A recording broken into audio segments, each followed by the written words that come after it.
Hey guys, and welcome back to the Classic Saab Guy. Believe it or not, I actually do like other cars. Ferraris and Porsches, American muscle cars from the 60s and 70s. But however much I would enjoy driving a Ferrari GT250 around the mountain bends of Monaco, I can't then take it to IKEA and fill it up with furniture, or perhaps transport a bathtub. But you can, with style, in a Saab 900.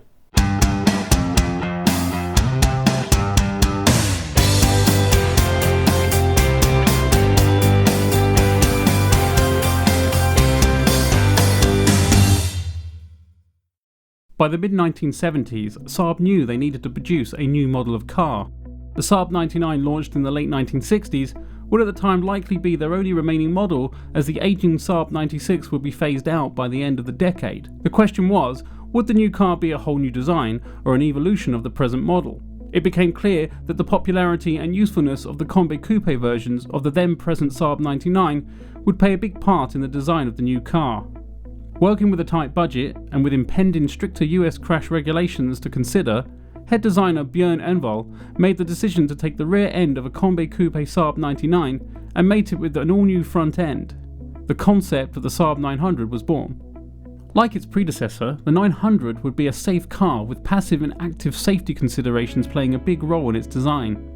The front wheelbase was extended, the floor pans strengthened, and a new updated clamshell bonnet would be added to the 900, increasing its overall length to 20mm compared to that of the Combi 99. It would have crumple zones at the front and rear of the car, reinforced steel members in key areas, a collapsible steering column, and in the event of a frontal impact, the engine would be forced down to avoid footwell intrusion. Crash and rollover tests would show that the cabin of the Saab 900 would be a safety cage in the event of an accident. As always with Saab, aircraft design influenced the ergonomics of the new car's cockpit-style interior, with a curved black instrument panel that swept into a neat center console with protective knee bolsters either side. Sharp video display dials would be illuminated by a gentle green backlight with dimming functionality. The radio and heating vent controls were placed for ease of use and to minimally detract the driver's attention from the road.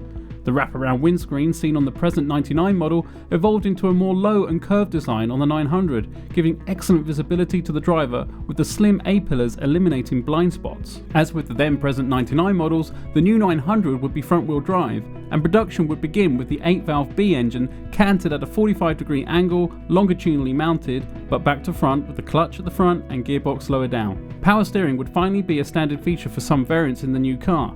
Servo-assisted brakes, vented brake discs, strong but lightweight double wishbone suspension, and gas-filled shock absorbers would all add up to produce a safe and nice handling car.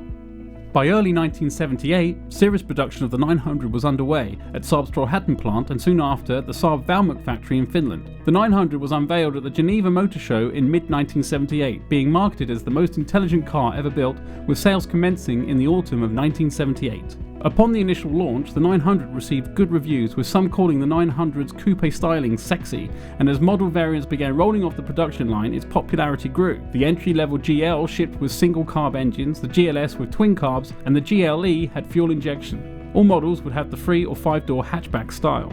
In 1979, the EMS and turbo trim specifications from the 99 were mapped onto the 900, with the turbo featuring a different grille that eventually made its way onto all versions by 1980.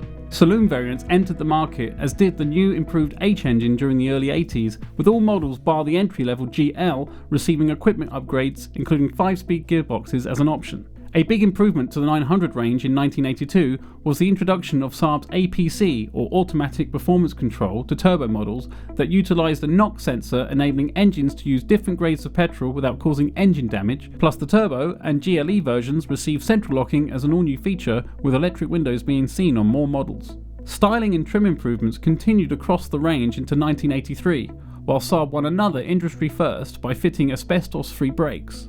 In 1984, the ignition system was updated as the new 16-valve B202 engine was introduced to European models. Intercooled turbo versions of the new 16-valve engine brought performance up to 175 brake horsepower. As the GLE and EMS models were being phased out, a 2-door sedan entered the market as a GLI model, launched to market in 1984. The GL tag was dropped from the range, and by 1985, the base 900 with the single carburetor engine and the injected version were simply labelled 900 and 900i respectively. Throughout the mid-1980s, the 900 continued to be refined. Wheel trims and alloy wheels were redesigned, 8-valve turbo cars received an intercooler by 1986. Interior trim and materials were updated in injection models, and more desirable options were available for the turbo versions. A convertible model based on a two-door saloon that had been unveiled at the Frankfurt Motor Show in 1983 finally launched to market in 1986. All models were manufactured at the Saab Valmet plant in Finland, with most units being shipped to the United States. A major update came to all models except the base 900 in 1987.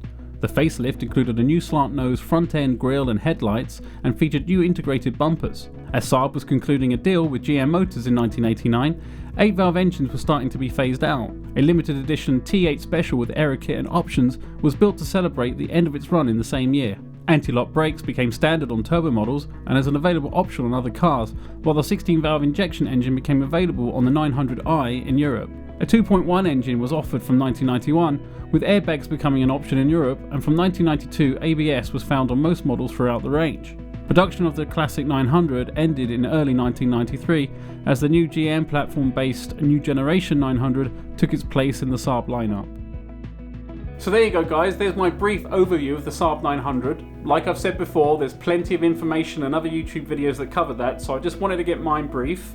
And I know that we could spend time talking about specific models, which I am going to dedicate episodes to. So perhaps an episode on the EMS model, the certain turbo models, certain engine types for instance, so we will come back to that.